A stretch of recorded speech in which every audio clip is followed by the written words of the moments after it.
Hello, BookTube. It's day 14 of May's For Magazines event, and we're sticking with Chambers' Journal of Popular Literature, Science, and Art. There's so much in these interesting articles. And today is from Saturday, June the 12th, 1886, and it's called Life in Mars. So it's speculation about from 1886 about life on Mars. The question as to the habitability of other worlds than ours has always been a very fascinating one, and indeed it is not surprising that it is so, for since the days when the Earth was debased from her proud position as center of the universe and was assigned her proper place among the planets, there seemed to be no particular reason why she alone should produce life, and why other planets apparently as suitable for this purpose as she is, should wander uninhabited through space. Up to the present time, it must be confessed, we have met with nothing but disappointment in this branch of inquiry, for only for not only have we not detected living creatures on any other member of the solar system, but with the single exception we are considering, there is apparently no other body whose surface is under conditions which would lead us to suppose that it might support life, or at least in any form with which we are acquainted. It is, of course, useless to argue about the possibility of life under certain entirely different conditions. For instance, there might be some form of life on the sun. We can only say that it would be so different from what we know of life that the term would hardly be applicable. And whether it is likely to exist or not is a question which our limited experience does not allow us to answer one way or the other. The moon, again, may be the home of living creatures, but they must be so constituted as to exist without air of any sort, which is rather contrary to our notion of life. We will not here go to the length of examining in detail the conditions which obtain on the surface of all the bodies within range of our telescopes, but we may state that in none of them, with the exception of the planet Mars, is there any resemblance to our planet, and therefore life as we know it could not exist on them. With Mars, the case is different, and at first sight there appears to be a state of things which approximate closely to that which obtains here. The planet Mars appears to be naked to the naked eye, a deep red color, and then examined with the telescope, we see that a large part of the surface is red, but between the red and the intersecting it in all directions are patches and stripes of a dull greenish hue. It was very soon conjectured that the green part was the Martial Sea, and that the red was the land.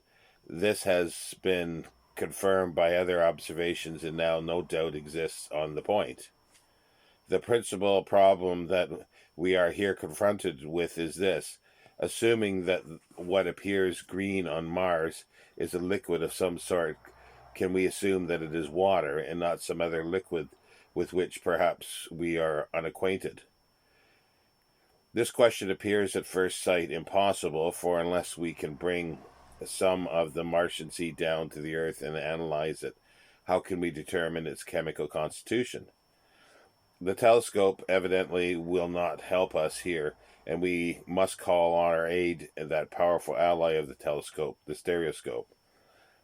The method of observation employed is a question which we cannot enter into here. It must suffice to state the results, which all tend to prove that these are composed of water similar to ours.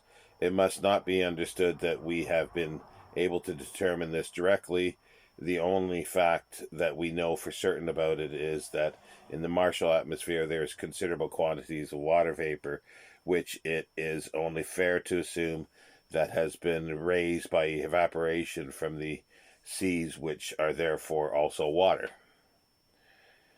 some time ago, it was observed that situated at each pole of Mars there was a white patch, which increases and decreases at regular intervals. This has been observed for many years before the explanation was suggested by Herschel that it was due to the freezing of the sea and was exactly analogous to our Arctic and our Antarctic oceans. If this was true, the patch of ice would of course decrease in the Martial summer and increase again as the winter came on. This was soon shown to be the fact. Thus we see that as far as regards to the sea, Mars is very similar to our Earth, with the exception that the proportion of land is much larger.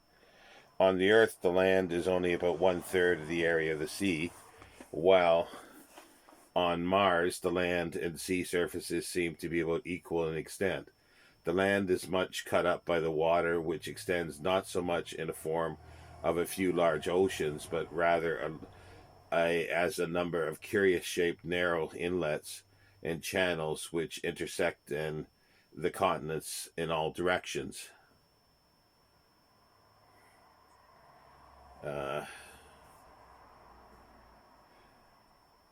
The bright red color of the land is a curious fact for which no adequate explanation has yet been suggested. Herschel considered it was due to the peculiar nature of the soil, but it certainly seems curious that at this point Mars should differ from all other planets. The appearance of the Earth seen from a similar distance would probably be dirty green or perhaps brown. In fact, on the Earth, we have no soil or rock which occurs in any quantity of the red color that we observe on Mars. There is therefore no vegetation unless we adopt the curious theory advanced by a French savant that in Mars the foliage is red. Unluckily, we have no instrument that can at all help us here. The telescope and the stereoscope are alike useless, and for the present we must content ourselves with vain conjectures. The next point that ought to engage our attention is the atmosphere, without which no life is possible. The method we use to determine whether a planet has an atmosphere is a very simple one.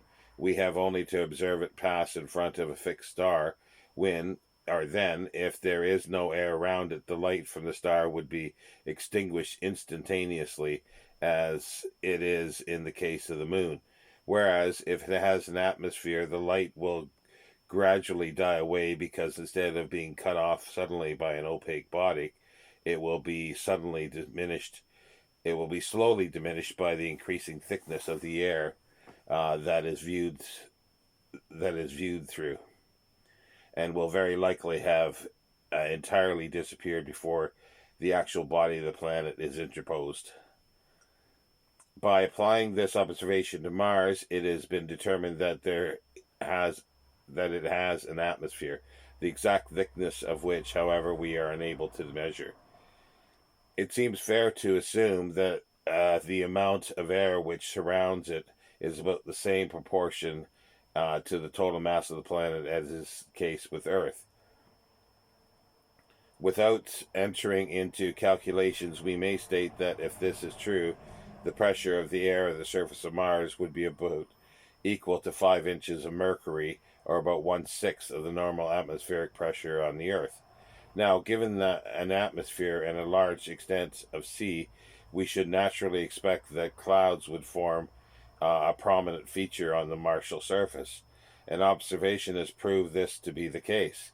On several occasions, some of the features of the planet have been observed to be obscured by a sort of white film, which it is only fair to assume is a cloud. These clouds appear more markedly at the edges of the disk, or at those points where it would be morning or evening, and we may therefore assume that, similar to the Earth, Mars is liable to mists or clouds forming at dawn and in the evening. It has been suggested that these white films are due not to clouds in the air, but to a disposition of snow on the surface which appears when the sun rises. There seems to be no particular reason for adopting this theory. It does not explain the observed phenomena better, nor does it seem more likely to be true. The air on Mars the air on Mars being very much less dense than on Earth, it is presumable that the winds would move with much greater velocity, and for this reason, it has been thought that the trees uh, could not grow to any considerable height.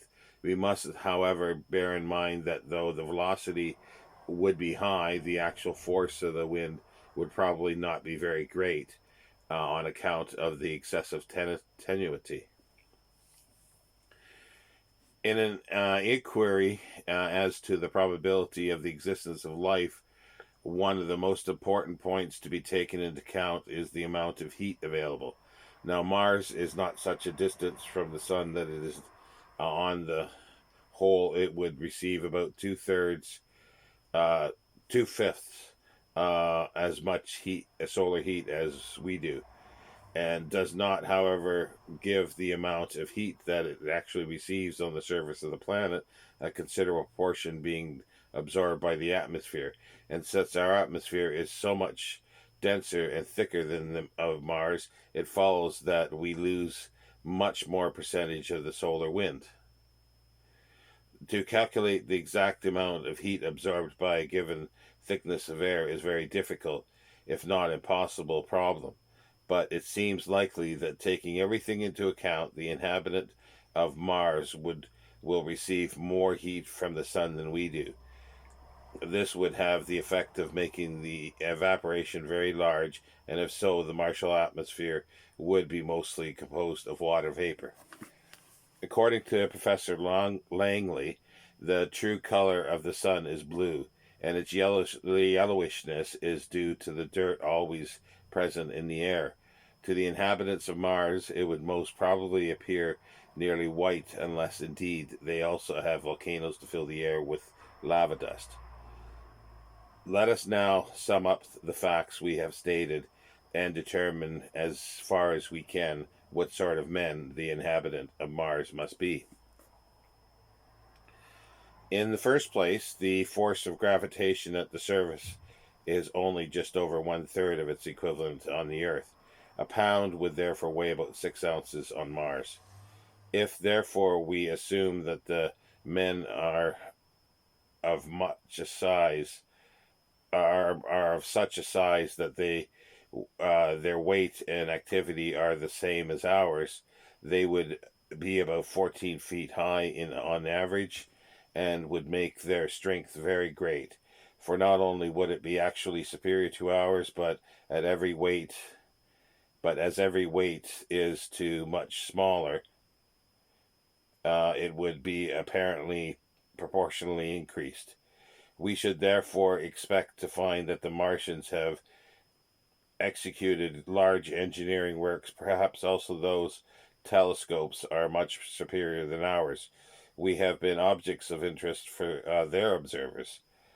With regards to telescopes, it may be interesting to examine what is the effect of the largest magnifying power we can use. At its nearest approach, the distance from us to Mars is about 37 million miles. And assuming that the highest power that we can be used with advantage is 1200, we approach with our telescopes to the distance of 30,000 miles, so that houses or towns, or indeed any artificial works, would be hopelessly invisible. With regards to the supply of heat and light, we have seen that the Martialite is not worse off than we are.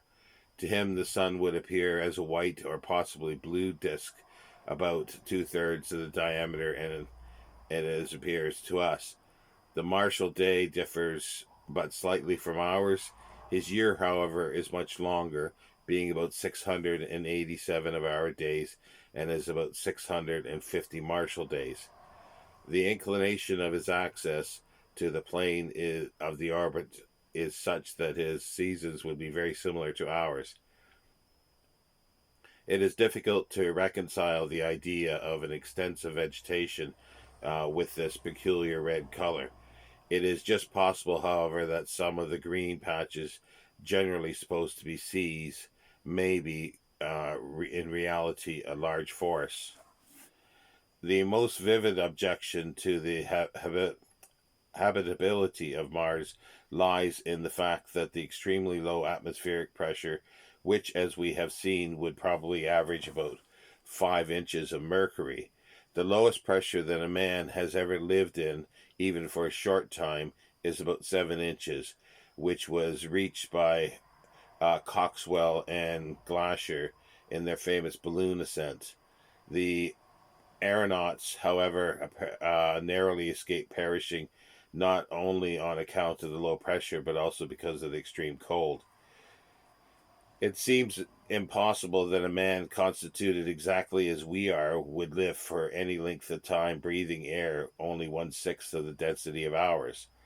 But it is rather going out of our way to assume that the Marshallites would be exactly the same as we are in every way.